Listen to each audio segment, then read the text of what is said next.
पंचदशी ग्रंथ में 12वां प्रकरण और इस 12वें प्रकरण के अंतर्गत आज श्लोक नंबर है 72। इस श्लोक की अवतरणिका को देखिए। इत्थम आत्मनः पर प्रेमास्पदत्व हेतुं प्रसाद्य इदानीं फलितम आह। इत्थम इस प्रकार आत्मनः परम प्रेमास्पदत्व हेतु आत्मा परम प्रेम का आस्पद है, परम प्रेम का विषय है। इस हेतु को सिद्ध करके किया अभी तक श्लोक नंबर 6 से लेकर श्लोक नंबर 71 तक निरूपण किया। अब इदानीम फलितम आह बता रहे हैं। पीछे इसी प्रकरण के श्लोक नंबर 6, उस 6 नंबर के श्लोक की अवतरणिका को देखिए, क्या कहा था वहां।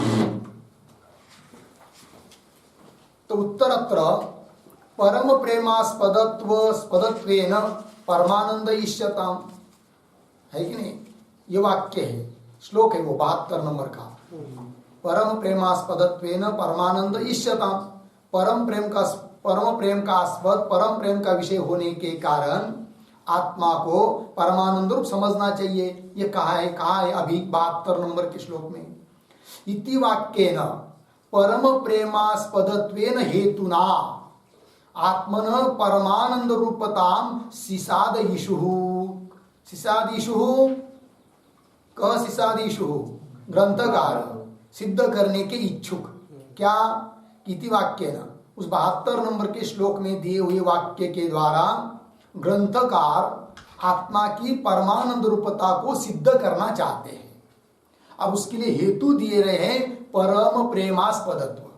इसलिए अवतरणिका में लिखा है 6 नंबर के श्लोक के इति वाक्येन परम प्रेमास्पदत्वेन हेतुना। हेतु कौन? परम प्रेमास्पदत्व हेतु है। और उस हेतु के द्वारा कौन से साध्य की सिद्धि करनी है? परमानंद रूपता, परमानंदत्व की सिद्धि करना है। कहाँ पर? आत्मा में। तो आत्मा में परमानंद रूपता की सिद्धि करने के इच्छुक ग्रंथकार हेतु देते हैं परम प्रेमास्पदत्व। इसलिए आदौ परम प्रेमास्पदत्व हेतु समर्थनाय, तो आत्मा में हेतु रहना चाहिए, पक्ष में हेतु रहना चाहिए। तो पक्ष है आत्मा, तो उस पक्ष रूप आत्मा में परम प्रेमास्पदत्व हेतु को सिद्ध करने के लिए तावत उदाहृत वाक्य उपलक्षण परताम अभिप्रेत्य तत्प्रकरणस्थ सकल पर्याय वाक्य तात्पर्य आह। तो वहां से शुरू किया था श्लोक नंबर 6 से लेकर। क्या सिद्ध करने के लिए? कि आत्मा में परम प्रेमास्पदत्व कैसा है, इस बात को सिद्ध करने के लिए आरंभ किया था श्लोक नंबर 6 से। और श्लोक नंबर 71 सिद्ध करके दिखाया कि आत्मा परम प्रेम का आस्पद है, परम प्रेम का विषय है। अब आत्मा में परम प्रेम का आस्पदत्व रूप हेतु सिद्ध हो गया, तो उस हेतु को लेकर अब साध्य की सिद्धि कर रहे हैं आत्मा में। तो कौन साध्य? परमानंद रूपता। तो परमानंद स्वरूप आत्मा है, इस बात को सिद्ध कर रहे। अब हेतु सिद्ध हुआ, हेतु के द्वारा साध्य की सिद्धि होती है। तो वही कह रहे हैं इत्थम आत्मनः पर प्रेमास्पदत्व हेतु प्रसाद्य, आत्मा में पर प्रेमास्पदत्व हेतु को सिद्ध करके अब इदानीम फलितम आह, जिसके लिए उस हेतु की सिद्धि की उसका फल बता रहे हैं। क्या फल? कि आत्मा परमानंद स्वरूप है, इस बात को बताना। पर प्रेमास्पदत्वेन परमानंद रूपता सुख वृद्धि प्रीति वृद्धौ सार्वभौमादिषु श्रुता परप्रेमास्पदत्वेन परमानंद रूपता सुखवृद्धि प्रीतिवृद्धौ सार्वभौमादिषु श्रुता। परप्रेमास्पदत्वेन परमानंद रूपता सुख वृद्धि प्रीति वृद्धौ सार्वभौमादिषु श्रुता। अन्वय पहली पंक्ति सरल है। पर प्रेमास्पदत्वेन परमानंद रूपता। नीचे सार्वभौमादिषु प्रीति वृद्धौ सुख वृद्धि श्रुता। ठीक है, देखो भाई, तो पर प्रेमास्पदत्वेन हेतु है, पर प्रेमास्पदत्व रूप हेतु के द्वारा परमानंद रूपता की सिद्धि हो जाती है। बोलेंगे कैसे? तो बता रहे हैं कि जैसी जैसी प्रीति बढ़ती जाती है वैसा वैसा सुख भी बढ़ता जाता है। और प्रीति पुत्र वित्त में है, फिर उससे ज्यादा प्रीति पुत्र में है, उससे ज्यादा शरीर में, आदि आदि करके सबसे ज्यादा प्रीति किस में है? आत्मा में है। और जैसी जैसी प्रीति बढ़ती है वैसा वैसा सुख बढ़ता जाता है। अतः आत्मा में सबसे ज्यादा प्रीति होने के कारण आत्मा में आनंद भी सबसे ज्यादा है। अतः आत्मा परमानंद स्वरूप है, इस बात की सिद्धि हो जाती है।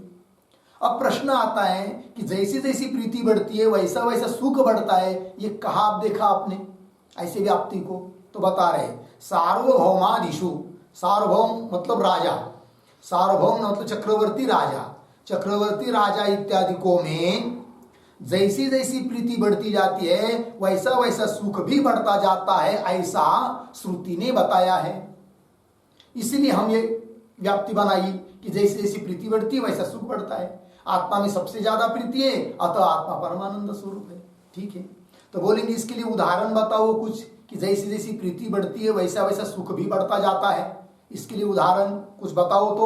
तो बोल रहे इस बात को हम यहाँ पर नहीं बताएंगे। 14वें प्रकरण में श्लोक नंबर 21 से लेकर श्लोक नंबर 33 तक उस बात को बताएंगे। किस बात को? कि जैसी जैसी प्रीति बढ़ती जाती है वैसा वैसा सुख बढ़ता जाता है, ये बताएंगे आगे। ठीक है, 14वें प्रकरण में 21 से 33 तक।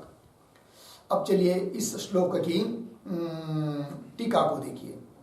पर प्रेम इति अत्र अयम प्रयोग, प्रयोग मतलब अनुमान, यहाँ पर अनुमान दिया जा रहा है। आत्मा परमानंद रूप निरतिशय प्रेम विषयत्वात्, यह परमानंद रूप न भवति स निरतिशय प्रेम विषय न भवति यथा घटादि इति केवल व्यतिरेकी, यह अनुमान है, केवल व्यतिरेकी अनुमान है। इस अनुमान में पक्ष कौन? आत्मा, साध्य परमानंद रूपत्व है कि नहीं, ये साध्य है। और हेतु निरतिशय प्रेम विषयत्व है कि नहीं। अभी अन्वय अनुमान तो इसको बना नहीं सकते, क्योंकि समझ लीजिए अन्वय अनुमान के अनुसार यदि व्याप्ति बनाने का प्रयास करेंगे, यत्र हेतु तत्र साध्य, जैसे यत्र यत्र निरतिशय प्रेम विषयत्वम तत्र तत्र परमानंद रूपत्वम, परमानंद रूपत्वम किंवा परमानंद रूपता भाव में तो या तो यहाँ पर उदाहरण क्या देंगे फिर कि जहां जहां निरतिशय प्रेम की विषयता होती है वहां वहां परमानंद रूपता होती है। इसके लिए उदाहरण क्या? उदाहरण तो कुछ नहीं है, अतः अन्वय अनुमान नहीं बन सकता। इसलिए व्यतिरेकी, व्यतिरेकी का मतलब होता है यत्र साध्याभाव तत्र हेतु अभाव। ठीक है, तो वही व्याप्ति दे रहे फिर। तो साध्य कौन है अपना? परमानंद रूपत्व किंवा परमानंद रूपता, ये साध्य है। साध्याभाव परमानंद रूपा भाव, ठीक है, वही दे रहे। यह परमानंद रूप न भवति, जो परमानंद स्वरूप नहीं है, सह निरतिशय प्रेम विषय न भवति, वह निरतिशय प्रेम का विषय भी नहीं होता है। यथा घटादि, जैसे घट है, घट परमानंद रूप है क्या? नहीं, अतः निरतिशय प्रेम का विषय भी नहीं है।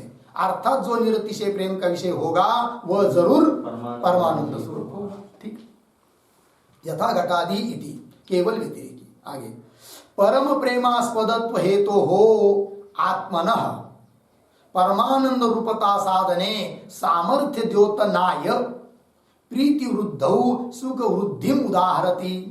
ठीक है, श्लोक का जो उत्तरार्ध है सुख वृद्धि इत्यादि की अवतरणिका क्या कह रहे हैं कि परम प्रेमास्पदत्व हेतु, अपने अनुमान में हेतु कौन है? परम प्रेमास्पदत्व, वह हेतु अपना साध्य सिद्ध करने के लिए समर्थ है। इस बात को द्योतित करने के लिए, स्पष्ट करने के लिए उदाहरण बता रहे हैं। क्या बता रहे हैं? कि प्रीति वृद्धि होने पर सुख की वृद्धि होती है, ऐसा उत्तरार्ध में कह रहे हैं। पंक्ति देखिए, परम प्रेमास्पदत्व हेतु हो, यह हेतु आत्मनः परमानंद रूपता साधने, आत्मनः परमानंद रूपता साधने परम प्रेमास्पदत्व हेतु हो सामर्थ्य द्योतनाय, आत्मा की परमानंद रूपता सिद्ध करने में हेतु जो कौन? परम प्रेमास्पदत्व हेतु, उसमें सामर्थ्य, सामर्थ्यशाली हेतु है। इस बात को द्योतित करने के लिए प्रीति वृद्धो सुख वृद्धि, वृद्धि उदाहरती, प्रीति बढ़ने पर सुख की वृद्धि भी होती है। इसका उदाहरण दे रहे हैं श्लोक के उत्तरार्ध से। टीका देखिए, यतः सार्वभौमादि हैरण्य गर्भांतेषु पद विशेषेषु, ठीक है ना, जिस कारण से कि सार्वभौम राजा, चक्रवर्ती राजा, वहां से लेकर कहां तक जाएंगे? हिरण्यगर्भ पद तक, है कि नहीं? तो बीच वाले सब बहुत सारे आएंगे। तो राजा, उससे आगे चक्रवर्ती राजा, फिर इंद्र आदि आदि करके हिरण्यगर्भ जो सबसे बड़ा पद है।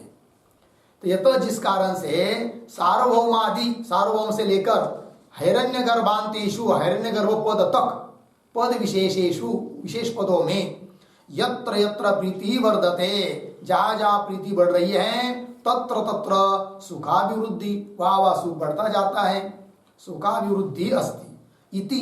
यह बात तैतरीय और बृहदारण्यक श्रुति हो अभिहितम, तैतरीय श्रुति में और बृहदारण्यक उपनिषद में इस बात का वर्णन किया है, अभिहितम कथितम। और यहाँ पर भी इस ग्रंथ में भी 14वें प्रकरण में श्लोक 21 से लेकर 33 तक बताएंगे। अतः प्रीतेः निरतिशयत्वे सत्यानंदस्यपि निरतिशयत्वम् अवगन्तुं शक्यते इति भावः। ठीक, अतः प्रीतेः निरतिशयत्वे, है कि नहीं, प्रीति निरतिशय होने पर, प्रीति यदि निरतिशय है, सबसे ज्यादा प्रीति है, तो सती आनंदस्यपि निरतिशयत्वम्, तो आनंद भी निरतिशय है, अर्थात सर्वाधिक है। प्रीति सर्वाधिक है तो आनंद भी सर्वाधिक है। निरतिशयत्वम्, सर्वाधिकत्वम् अवगन्तुं शक्यते इति भाव, जाना जा सकता है यह भाव। ठीक, आगे आगे के श्लोक क्या उतरने का? ननु आत्मन परमानंद रूपत्वम् अनुपपन्नम् तथात्वे चैतन्यस्य इव तत्स्वरूपभूतस्य आनंदस्य अपि सर्वासु धीवृत्तिषु अनुवृत्ति प्रसज्जेत इति शंकते। शंका कर रहा है कौन? पूर्व पक्षी। क्या कर रहा है? ननु आत्मन परमानंद रूपत्वम् अनुपपन्नम्, ये प्रतिज्ञा वाक्य पूर्व पक्षी का। वह कहता है कि आत्मा में जो तुमने परमानंद रूपता की सिद्धि की वो ठीक नहीं है, अनुपपन्न है, उपपन्न नहीं है, युक्ति युक्त नहीं है। अर्थात आत्मा में परमानंद रूपता की सिद्धि हो ही नहीं सकती, मान नहीं सकते कि आत्मा परमानंद स्वरूप है, श्रेष्ठ, सबसे श्रेष्ठ आनंद स्वरूप आत्मा है, ये तुम्हारा कहना उचित नहीं है। कौन बोल रहा है? पूर्व पक्षी। बोलेंगे क्यों? तो वो बता रहा है कारण, पूर्व पक्षी। ननु आत्मन परमानंद रूपत्वम् अनुपपन्नम्, क्यों? तथात्वे, तथात्वे, तथात्वे का अर्थ कौन बता सकते? तथात्वे, हाँ, आत्मन परमानंद रूपत्वे, आत्मा को यदि परमानंद स्वरूप मानेंगे तो, यह अर्थ है उसका तथात्वे। तो चैतन्य से इव तत्स्वरूप भूतस्य आनंदस्य अपि सर्वासु धीवृत्तिषु अनुवृत्ति प्रसज्जेत, ये उसने बताया युक्ति। तो देखो भाई, चैतन्य, चैतन्य शब्द करते ज्ञान, तो वृत्ति में, अंतकरण का परिणाम वृत्ति में ज्ञान है कि नहीं? चैतन्यता की, ज्ञान रूपता की प्रतीति होती है कि नहीं? अयम घट अयम पट, ये सब वृत्ति रूप ज्ञान ही तो है। तो जैसे, और वो चैतन्य रूप ज्ञान, चैतन्य ज्ञान है, तो वो ज्ञान किसका है? आत्मा का स्वरूप है। और उस आत्मा में जैसे ज्ञान रूपता है, ज्ञान स्वरूप आत्मा है, और उस ज्ञान की अभिव्यक्ति वृत्ति में होती है। उस प्रकार यदि वह आत्मा जैसा ज्ञान स्वरूप है वैसा आनंद स्वरूप भी होता तो जैसे वृत्ति में ज्ञान रूपता की अभिव्यक्ति होती है वैसी आनंद रूपता की भी अभिव्यक्ति हो जाती। यदि आत्मा परमानंद रूप होता तो, किंतु वृत्ति में केवल ज्ञान की अभिव्यक्ति हो रही है, आनंद की अभिव्यक्ति नहीं हो रही है।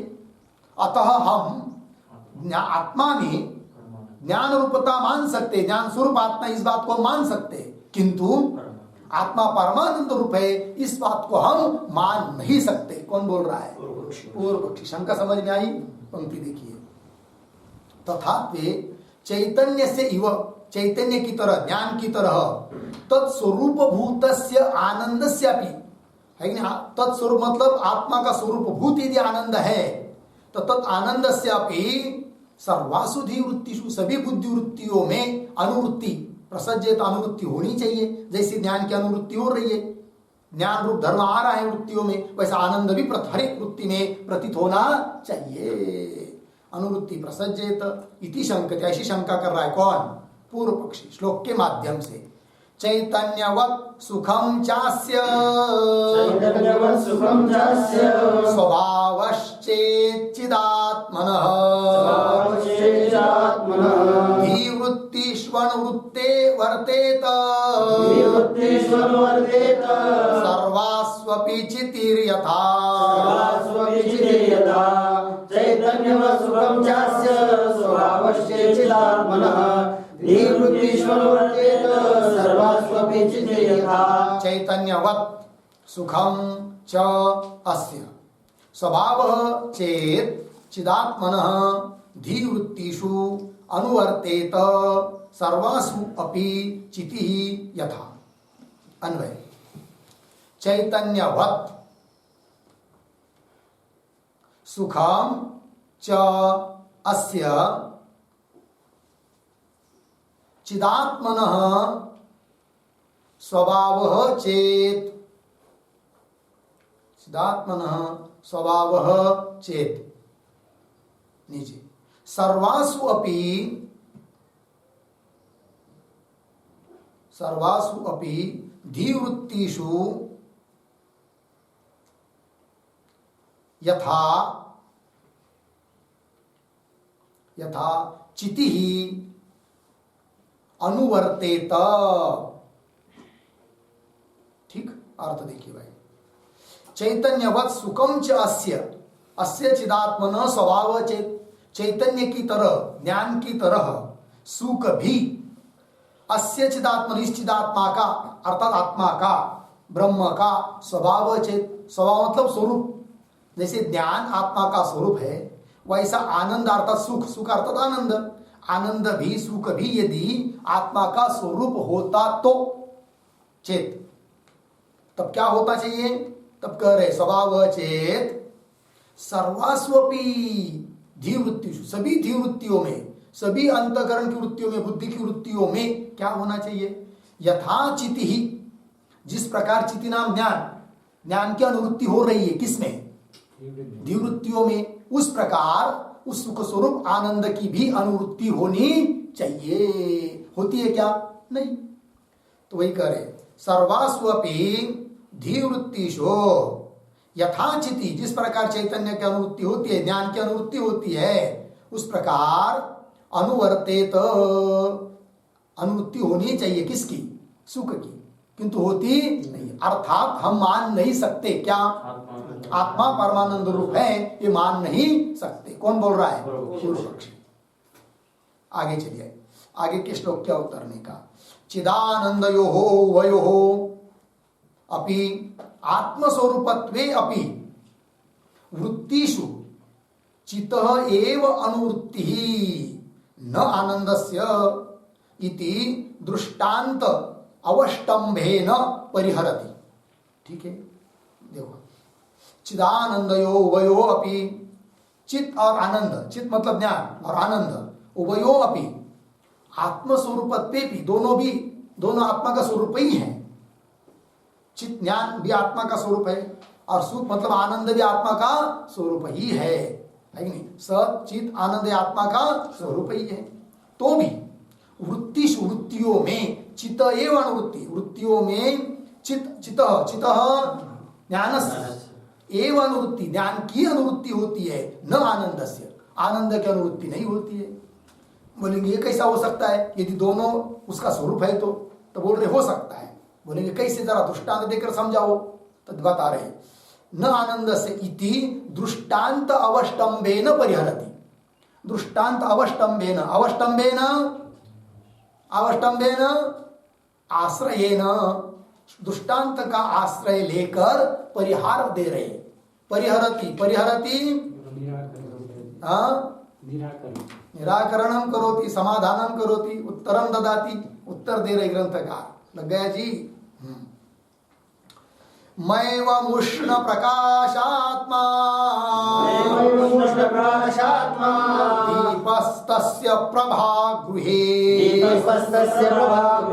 व्याप्नोति नोष्णता तद्वत् चितेरेवानुवर्तनम्। मैवमुष्ण प्रकाशात्मा दीपस्तस्य प्रभागृहे व्याप्नोति नोष्णता तद्वत् चितेरेवानुवर्तनम्। मा एवं उष्ण प्रकाशात्मा दीपः तस्य प्रभा गृहे व्याप्नोति न उष्णता तद्वत् चितेः एव अनुवर्तनम्। अन्वय पहली पंक्ति सरल है। मा एवं उष्ण प्रकाशात्मा दीपः तस्य प्रभा गृहे व्याप्नोति उष्णता न तद्वत् चितेः एव अनुवर्तनम। ठीक है, अर्थ देखिए भाई। तो सिद्धांती कह रहे उस पूर्व पक्षी को मा एवं, ऐसा मत बोलो। ऐसा मत बोलो मतलब आत्मा में परमानंद रूप नहीं है। हाँ, आत्मा केवल ज्ञान स्वरूप ही हम मानेंगे, आनंद रूप नहीं मानेंगे, ऐसा मत बोलो। लग गया जी? हाँ, मा एवं कैसे दृष्टांत देकर समझा रहे। उष्ण प्रकाशात्मा दीप, दृष्टांत लिया दीप, दिया लगा हुआ है। दिया का स्वरूप क्या है? उष्ण, ये भी उसका स्वरूप है, और प्रकाश ये भी उसका स्वरूप है।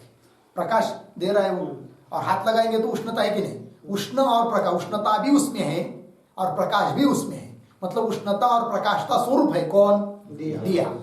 तो भी उष्ण प्रकाशात्मा दीप, किंतु तस्य प्रभा, तस्य दीपस्य प्रभा गृहे व्याप्नोति। दीपक का प्रकाश तो संपूर्ण घर में व्याप्त हो जाता है। उष्णता व्याप्त होती है क्या? नहीं है कि नहीं? यदि घर में दीप लगाने से समस्त घर में उष्णता भी व्याप्त हो जाती प्रकाश की तरह, तो हम घर में बैठ भी नहीं पाते, है कि नहीं? तुरंत पहले बोल देते भाई उसको पहले बंद करो, कि बहुत क्या हो रहा है, दहा हो रहा है। ऐसा होता है क्या? नहीं। इसका मतलब दीप उष्ण और प्रकाश स्वरूप होने पर भी उसका केवल प्रकाश ही व्याप्त हो रहा है, उष्णता व्याप्त नहीं हो रही है। दृष्टांत हुआ प्रभा गृहे व्याप्नोति, उष्णता न, उष्णता व्याप्त नहीं होती है, दृष्टांत हुआ। तद्वत्, आप सिद्धांत बता रहे, तद्वत् चितेः एव अनुवर्तन, ज्ञान और आनंद आत्मा का स्वरूप है, किंतु वृत्ति में अनुवृत्ति केवल ज्ञान की होती है, आनंद की नहीं होती है। किंतु अनुवृत्ति नहीं हो रही है, इसको, इसका मतलब आत्मा आनंद रूप नहीं है, ये कह नहीं सकते। घर में उष्णता की अनुवृत्ति नहीं हो रही है, इसका मतलब दीप उष्ण नहीं है, ऐसी बात नहीं है। लग गया पंक्ति? चलिए, चितेः अनुवर्तनम, अनुवर्तनम का अर्थ है भानम, केवल चित्त का, ज्ञान का ही भान होता है वृत्तियों में। टीका, मैवमिति यथा उष्ण प्रकाशात्मकस्य दीपस्य, उष्ण और प्रकाश स्वरूप है कौन? दीप। उष्ण प्रकाशात्मकस्य दीपस्य प्रकाश एव गृहादौ अनुगच्छति, केवल प्रकाश ही गृह में अनुगच्छति, व्याप्त होता है। ठीक है, न उष्णता एवं चैतन्यस्य एव अनुवृत्ति, उस प्रकार केवल चैतन्य की ही होती है क्या? अनुवृत्ति, वृत्तियों में चैतन्य से एव अनुवृत्ति न आनंदस्य इत्यर्थ। लग गया? चलिए, इससे क्या सिद्ध हुआ? फिर आत्मा ज्ञान स्वरूप भी है और आनंद स्वरूप भी है। ठीक है, अब पुनः पूर्व पक्षी शंका कर रहा है, ननु चिदानंदयो अभेदे चित अभिव्यंजक धीवृत्तौ एव आनंदाभिव्यक्ति अपि स्यात् इति आशंक्य। शंका हुई, क्या शंका है पुनः देखिए, ननु से लेकर आशंक्य तक शंका ग्रंथ है। ननु चिदानंदयो अभेदे, चित और आनंद दोनों का क्या है, अभेद है, क्योंकि वो दोनों गुण नहीं है। गुण होते तो भिन्न भिन्न मान सकते थे, किंतु वो क्या है, स्वरूप है आत्मा का। ननु चिदानंदयो अभेदे चित अभिव्यंजक धीवृत्तो, चित अर्थात ज्ञान, उसकी अभिव्यंजक कौन, धीवृत्ति, बुद्धि की वृत्ति। अभिव्यंजक मतलब अभिव्यक्त कराने वाली, आविर्भूत कराने वाली, प्रकट कराने वाली धीवृत्ति। चित अभिव्यंजक धीवृत्तौ, उस बुद्धि की वृत्ति में, वृत्तौ एव आनंद अभिव्यक्ति अपि स्यात्, आनंद की अभिव्यक्ति भी होनी चाहिए, क्योंकि आनंद और ज्ञान ये दो तो ही नहीं है, दोनों को तो आत्मा का स्वरूप ही है। तो जैसे ज्ञान की अभिव्यक्ति वृत्ति में होती है, वैसे आनंद की भी अभिव्यक्ति होनी चाहिए। कौन बोल रहा है, पूर्व पक्षी। आनंदाभिव्यक्ति अपि स्यात् इति आशंक्य, शंका करके उत्तर दे रहे, तथा नियमाभावे दृष्टांत आह। सिद्धांति कर ऐसा कोई नियम नहीं है, नियम का अभाव है, इसके लिए दृष्टांत बता रहे। मतलब यद्यपि ये बात सही है, कौन, कि आत्मा ज्ञान स्वरूप है और आनंद स्वरूप है, किंतु जरूरत नहीं है कि अभिव्यक्त कराने वाले वृत्ति में एक साथ दोनों की अभिव्यक्ति हो जाए, ऐसा कोई नियम नहीं है। हो सकता है एक की अभिव्यक्ति होगी, एक की नहीं होगी, दोनों एक होने पर भी। तो बोलेंगे उसके लिए दृष्टांत बताओ, तो दृष्टांत देकर इस बात को भी समझा रहे हैं। तथा नियमाभावे दृष्टांतम आह। गंध रूप रस स्पर्शेष्व, गंध रूप रस स्पर्शेष्व स्वपि सत्सु यथा पृथक् एकाक्षेणैक एवार्थो गृह्यते नैतरस्तथा। गन्धरूप रस स्पर्शेष्वपि सत्सु यथा पृथक् एकाक्षेणैक एवार्थो गृह्यते नैतरस्तथा। गंध रूप रस स्पर्शेषु अपि सत्सु यथा पृथक् एकाक्षेण एकः एव अर्थः गृह्यते न इतरः तथा। अन्वय, यथा गंध रूप रस स्पर्शेषु सत्सु अपि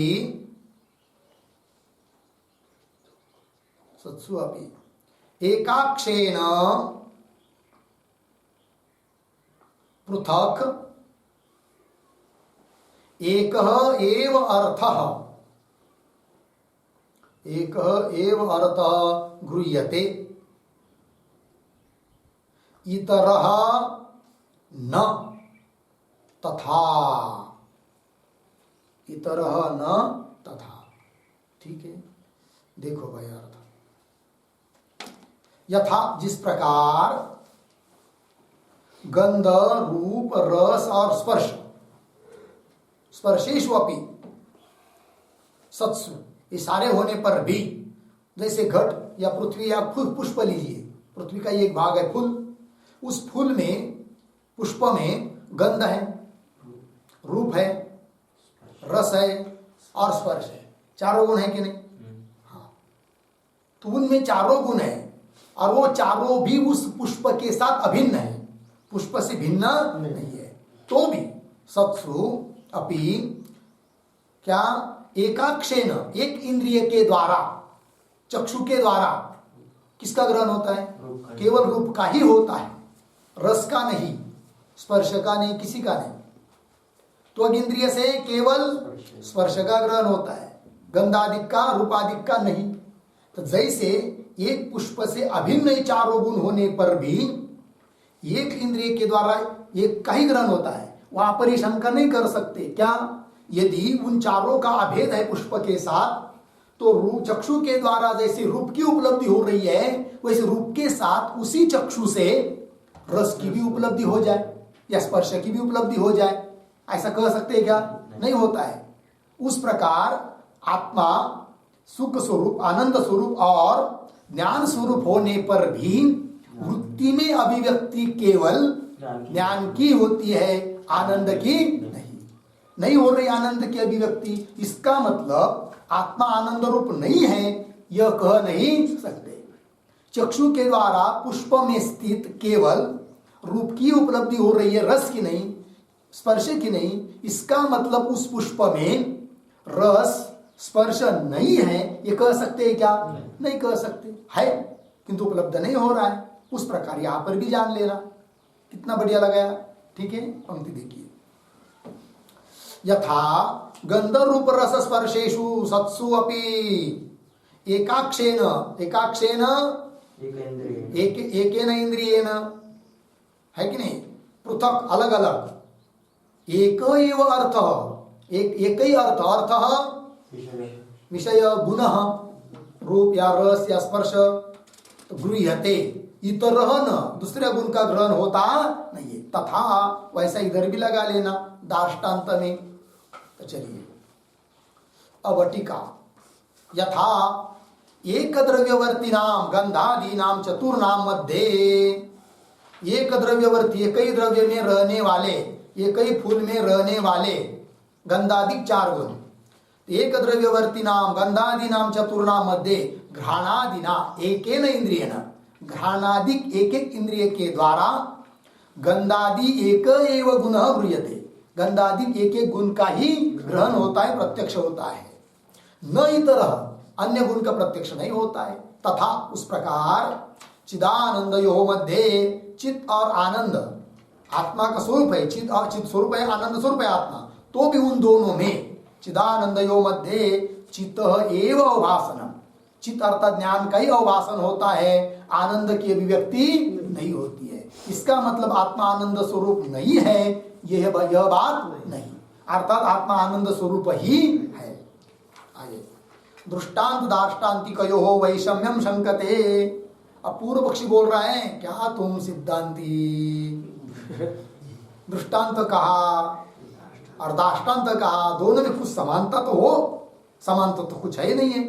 दृष्टांत दिया आपने पुष्प का और सिद्धांत बता रहे आत्मा का, दोनों में तो बहुत विषमता है। समानता हो तो दृष्टांत दिया जाता है सिद्धांत समझने के लिए। तो विषमता कैसी है? दृष्टांत दाष्टान्त ने इस बात को समझा रहा है कौन? पूर्व पक्षी। दृष्टांत दाष्टान्तिकयोः वैषम्य, विषमता, विषमता की शंका कर रहा है श्लोक के माध्यम से। चिदानंदौ नैव भिन्नौ, गंधाद्यास्तु विलक्षणाः,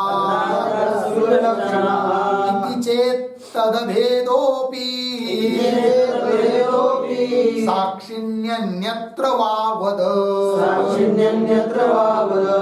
चिदानंदो नैव भिन्नो गंधाद्यास्तु विलक्षणाः इति चेत् तदभेदोऽपि साक्षिण्यन्यत्र वा वद। चिदानंदौ न एव भिन्नौ गंधाद्याः तु विलक्षणाः इति चेत् तत् अभेदः अपि साक्षिणी अन्यत्र वा वद। ठीक, अन्वय सरल।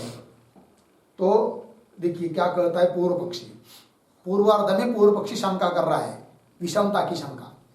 क्या कर रहा है वो? चिदानंदो नैव भिन्नौ, आत्मा में स्थित चित और आनंद ये दोनों भिन्न भिन्न नहीं है, ये आत्मा का स्वरूप ही है कि नहीं? चिदानंदो नैव भिन्नौ, किंतु गंधाद्याः तु विलक्षणाः, किंतु पुष्प में स्थित गंध रूप रस स्पर्श ये भिन्न भिन्न है कि नहीं?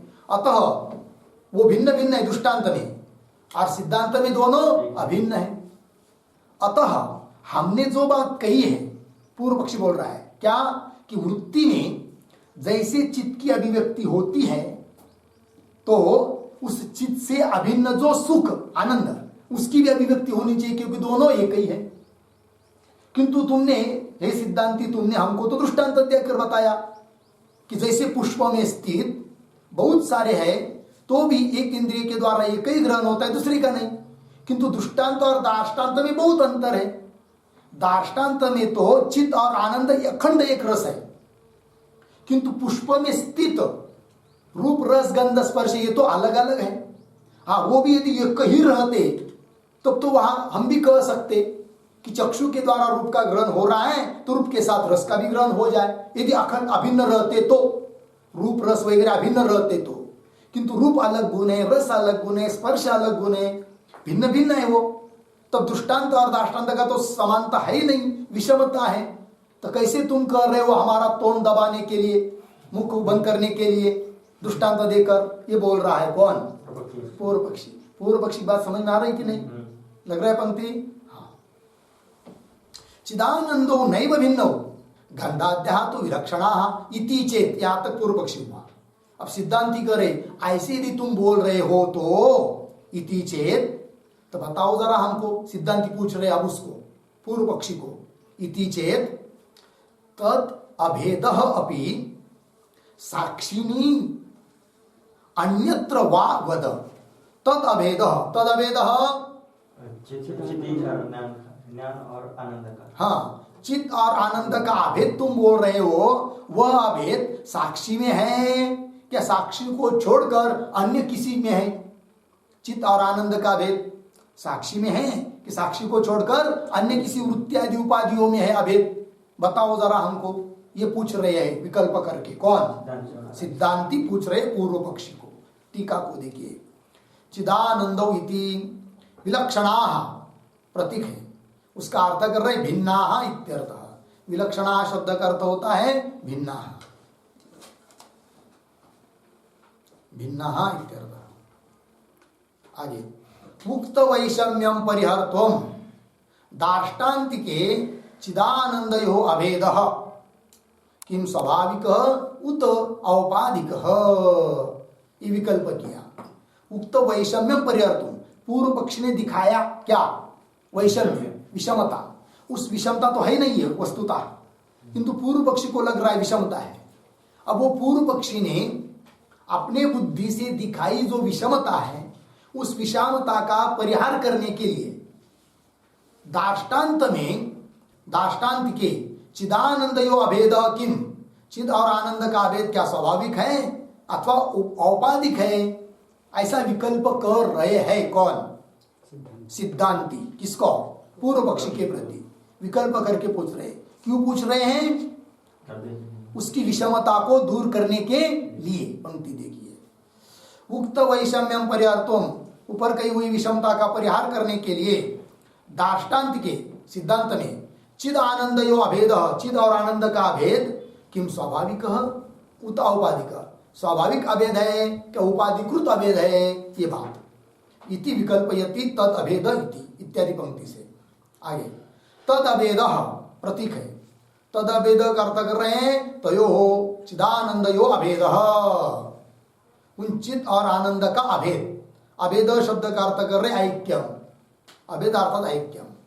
साक्षिणी आत्मस्वरूपे वा, वो चित और आनंद का अभेद साक्षी में है कि नहीं? साक्षिणी का अर्थ कर रहे हैं आत्मस्वरूपे, आत्मस्वरूप में है अभेद। वा अन्यत्र, अन्यत्र का अर्थ कर रहे हैं तद उपाधि भूतासु वृत्तिषु वा इत्यर्थ।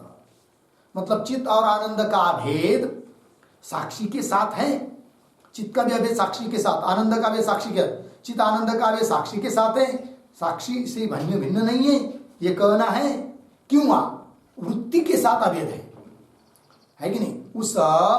उसकी उपाधि, आत्मा की उपाधि भूत जो वृत्ति, उन वृत्तियों में अभेद है। अर्थात चित्त से अभिन्न है कौन? वृत्ति। चित्त से अभिन्न है कौन? आनंद। ये तुम कहना चाहते हो कि साक्षी के साथ अभेद कहना चाहते हो? ये दो विकल्प किए। लगा पंक्ति? चलिए, प्रथमे पक्षे दृष्टांत दार्ष्टान्तिकयो साम्यम आह। समझ लीजिए, पूर्व पक्षी बोलेगा पहला पक्ष हमको मान्य है। पहला पक्ष कौन सा? साक्षी के ही, साक्षी में ही अभेद है चित्त और आनंद का। ये ऐसा कहेंगे तब तो दृष्टांत और दार्ष्टान्त में समानता हो जाएगी, अर्थात विषमता नहीं रहेगी। ये कह रही सिद्धांति। प्रथमे पक्षे दृष्टांत दार्ष्टान्तिकयो साम्यम आह, समानता। आद्ये गंधादयोप्येव भिन्ना पुष्पवर्तिनः अक्षभेदेन तद्भेदे मुक्तिभेदात्तयोर्भिदा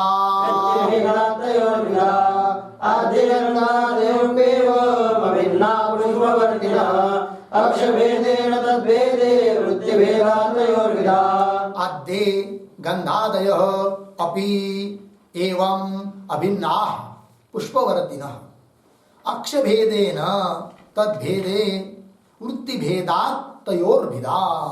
ठीक अन्वय। प्रथम आद्ये पुष्पवर्तिनः गंधादयः अपि एवं अभिन्नाः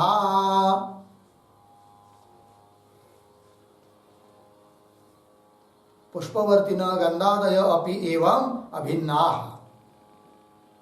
मिला नीचे। अक्षभेदेन तद्भेदे वृत्तिभेदात् तयोर्भिदा।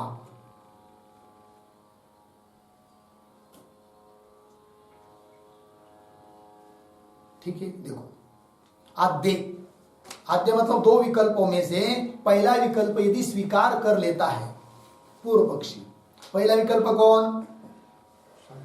साक्षी में अभेद है, अभिन्न है, चित और आनंद का। तो आद्य पुष्पवर्तिन गंधादय अपि एवं अभिन्न। पुष्प में वर्तिन मतलब रहने वाले, पुष्प में रहने वाले गंधादिक भी पुष्प के साथ अभिन्न ही है। जैसे रूप पुष्प के साथ अभिन्न का भिन्न, अभिन्न है। रस गंधक पुष्प के साथ अभिन्न का भिन्न, अभिन्न ही है। स्पर्श पुष्प के साथ अभिन्न ही है कि नहीं? तो जैसे साक्षी के साथ, साक्षी में चित्त और आनंद का भेद है, वैसे यहां पर दृष्टांत में भी पुष्प के साथ अभिन्न ही है। कौन? रूप रसादि। अतः दृष्टांत और दाष्टान्त में क्या हुई? समानता आ गई। पहला विकल्प मान्य करता है तो वही आद्ये पुष्पवर्तिन गंधादय अपि एवं अभिन्ना। अच्छा, दूसरा विकल्प यदि मानता है तो दूसरा विकल्प मतलब कौन? हाँ, अन्यत्र उपाधिभूत वृत्ति आदियों में के साथ अभिन्न है कि निश्चित आनंद का। तब तो कह रहे तो फिर तो भी दृष्टांत दाष्टान्त में साम्यता आ जाएगी। कैसे? कि दृष्टांत में भी फिर अक्षभेदेन तद्भेदे, इंद्रिय का भेद हुआ तो गुण का भेद हुआ, है कि नहीं? चक्षु के द्वारा ग्रहण होता है रूप का, तो चक्षु को छोड़ दिया, त्वक को पकड़ लिया, तो त्वक से ग्रहण होता है किसका? स्पर्श का। इसलिए हम रूप और रस को भिन्न भिन्न मानेंगे, क्योंकि रूप को ग्रहण करने वाला इंद्रिय अलग है, रस को ग्रहण, स्पर्श को ग्रहण करने वाला इंद्रिय भिन्न भिन्न है, अतः भिन्न मानेंगे। तो इंद्रियों के भेद से यदि रूप रसादिक का भेद मानेंगे तो इधर भी हम कहेंगे क्या? वृत्ति भेद होने के कारण चित्त और आनंद का भेद है कि नहीं? वस्तुता भेद नहीं है, वृत्ति का भेद होने के कारण भेद है। तो भी दृष्टांत और दाष्टान्त में आ गई क्या? साम्यता, समानता। वही अक्षभेदेन तद्भेदे, तद्भेदे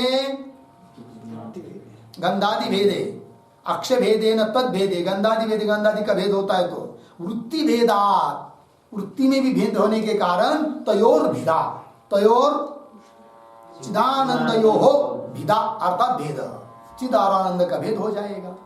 टीका को देखिए। आद्येति, आद्ये, आद्य प्रतीक है। आद्य मतलब चिदानंदयो साक्षिणी भेदा भाव पक्षे, पहला पक्ष। चिद और आनंद इन दोनों का साक्षी में भेद का अभाव है, इस पक्ष में। फिर आगे पुष्पवर्तिन गंधादय अपि एवं, पुष्पों में रहने वाले गंधादि भी इसी प्रकार है। एवं का अर्थ कर रहे चिद आनंद, चिदानंदवत मतलब चिद और आनंद जैसे अभिन्न है साक्षी में रहने वाले, उस प्रकार चिदानंदवत एव अभिन्नाः, अभिन्नाः प्रतीक, उसका अर्थ कर रहे हैं परस्परम भेद रहिताः, परस्पर में भेद रहित है। कौन? रूप रसादिक। किसमें? पुष्प में। परस्परम भेद रहिताः। बोलेंगे भाई पुष्प में रूप रस गंध है तो पुष्प के साथ उनका सबका अभेद है, तो पुष्प में उनका भेद नहीं होता है। तो बोलेंगे क्यों नहीं भेद होता है?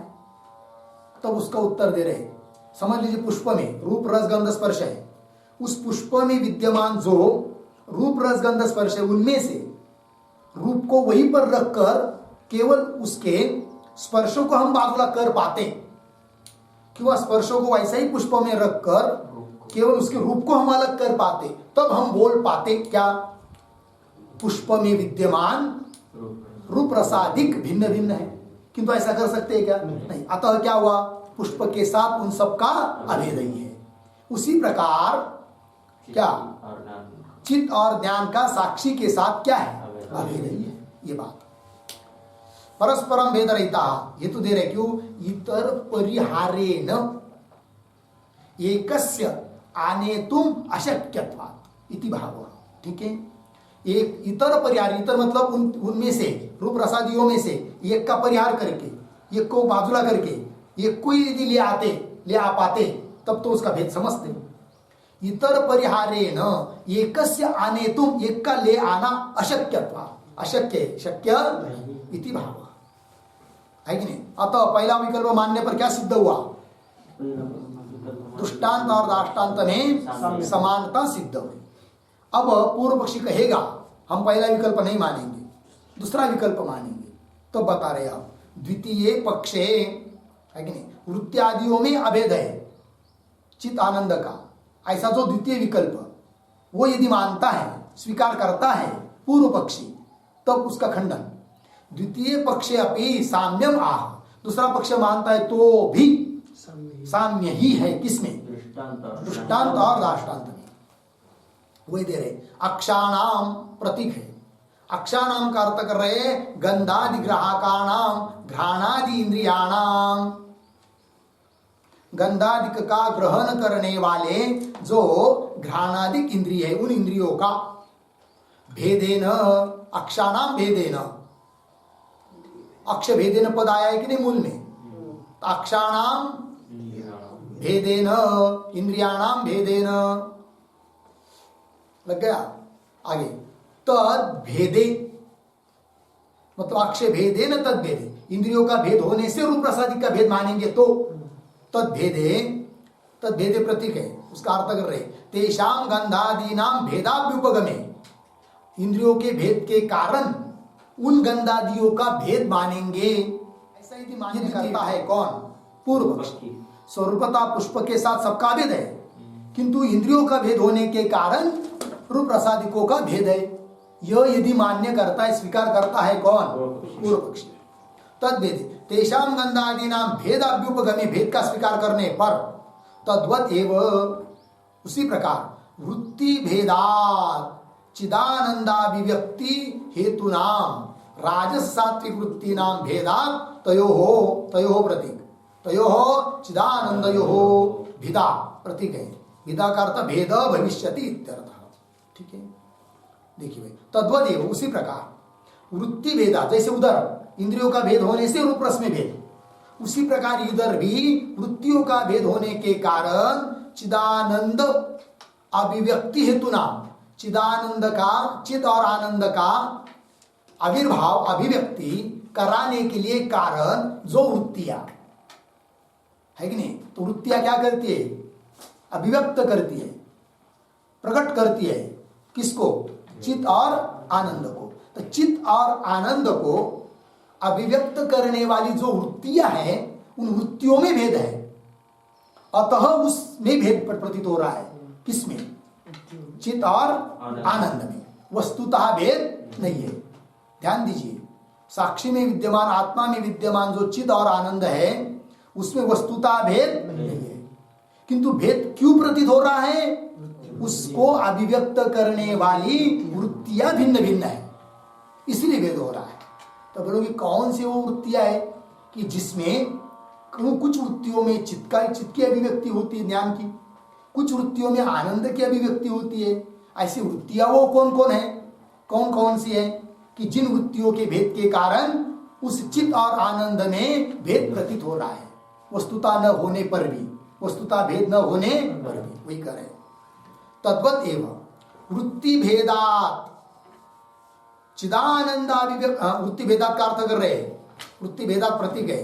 तो चिदानंद अभिव्यक्त हेतु नाम, चित और आनंद का अभिव्यक्ति के लिए कारण, अभिव्यक्ति मतलब आविर्भाव, प्रगटीकरण, अभिव्यक्ति हेतु नाम राजस सात्विक वृत्ति नाम भेदा। ये वृत्तियों का भेद हुआ।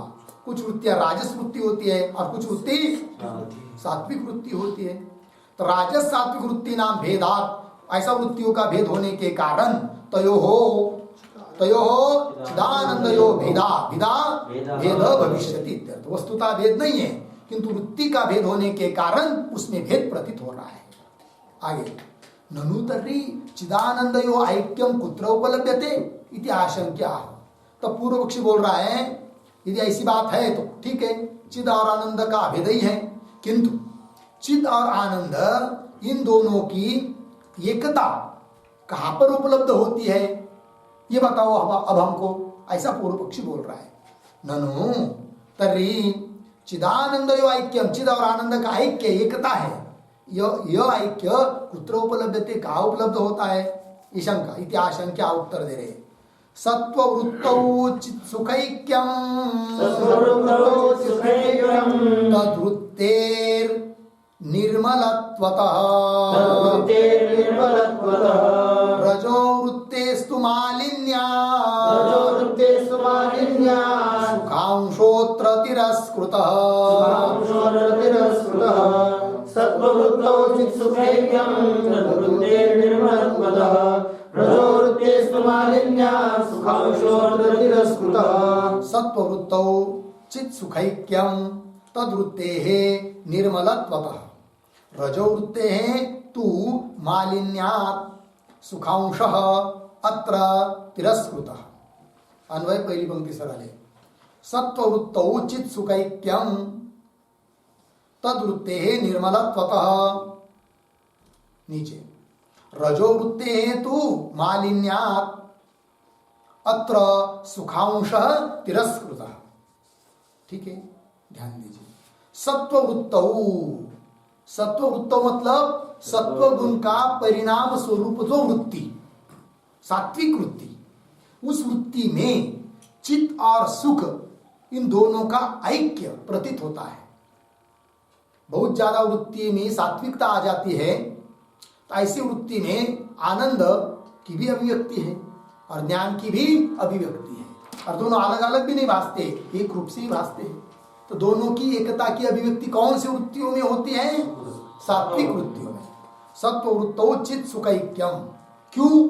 तद्वृत्तेः निर्मलत्वा, तद्वृत्ति सात्विक वृत्ति, सत्वगुण का परिणाम स्वरूप वृत्ति निर्मल होने के कारण उस उन वृत्तियों में दोनों की अभिव्यक्ति होती है। और रजोवृत्ति में तो रजोवृत्ति हेतु मालिन्या, रजोगुण का परिणाम स्वरूप जो वृत्ति वो कैसी है? मलिन होने के कारण अत्र सुखांश तिरस्कृत, उसमें सुख अंश की अभिव्यक्ति होती नहीं, दब जाता है। सुख अंश केवल चित्त अंश की अभिव्यक्ति होती है राजस वृत्तियों में। लग गया अर्थ? टीका देखिए। सत्ववृत्तौ इति, सत्ववृत्तौ प्रतीक है, सत्ववृत्तौ का अर्थ कर रहे हैं। सत्ववृत्तौ बराबर शुभ कर्म उपस्थापितायाम सत्वगुण परिणाम रूपायाम बुद्धिवृत्तौ, यह अर्थ है। शुभ कर्म उपस्थापितायाम, उपस्थापित का अर्थ होता है उदित, शुभ कर्म अर्थात विहित कर्म, शुभ कर्म शास्त्रोक्त कर्म करने से अंतःकरण सात्विक बन जाता है, फिर उसकी वृत्ति भी सात्विक रहती है। तो शुभ कर्मों से उपस्थापित अर्थात उदित जो सत्वगुण का परिणाम रूप बुद्धि की वृत्ति, उस वृत्ति में चित् सुखैक्यम प्रतीक है। चित् सुखैक्यम का अर्थ कर रहे चिदानंदयो ऐक्यम भासते इति शेष, चिद और आनंद इन दोनों का ऐक्य भासित होता है, प्रतीत होता है। लग गया? क्यों? तत्र उपपत्तिम आह, उस सात्विक वृत्ति में ही दोनों की अभिव्यक्ति होती है, अन्य में नहीं। क्या कारण? तो कारण को बता रहे। उपपत्ति मतलब यहाँ पर कारण। तत्र उपपत्ति में अर्थात कारणम आह तद्वृत्ति इति। तो द्वितीय पाद आया ना श्लोक में, तद्वृत्ते निर्मलत्वता, वृत्ति वो निर्मल होने के कारण, ये हेतु है। आगे कुतः तर्हि भेदः भासते, तो बोलेंगे भाई चित्त और आनंद का भेद क्यों भाषित होता है फिर यदि ऐक्य है तो? कह रहे कुतः तर्हि, तर्हि तर्री का क्या अर्थ है? तर्री कुतः भेद अवभासते, तर्री मतलब यदि दोनों का ऐक्य है तो उन दोनों का भेद क्यों भाषित होता है, ये प्रश्न। कुतः तर्री भेद अवभासते इति अतः, इसका उत्तर दिया श्लोक के उत्तरार्ध से। रजोवृत्तिस्तु मालिन्यात् सुखांशो अत्र तिरस्कृतः, वहां पर सुख अंश का क्या होता है? तिरस्कार, तिरोधान, दब जाता है, और केवल चित्त अंश की अभिव्यक्ति होती है, अतः भेद भाषित होता है। और सात्विक वृत्तियों में भेद भाषित नहीं होता है, ये बात बता दी।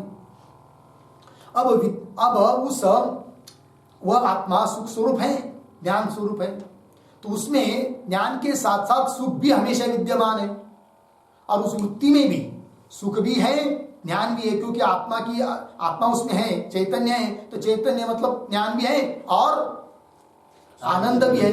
तो भी वहां पर उन वृत्ति में सुख का ही तिरस्कार होता है। कैसे? इसके लिए दृष्टांत देकर समझा रहे ग्रंथकार आगे के श्लोक में, किंतु उसका विचार हम लोग कल करेंगे।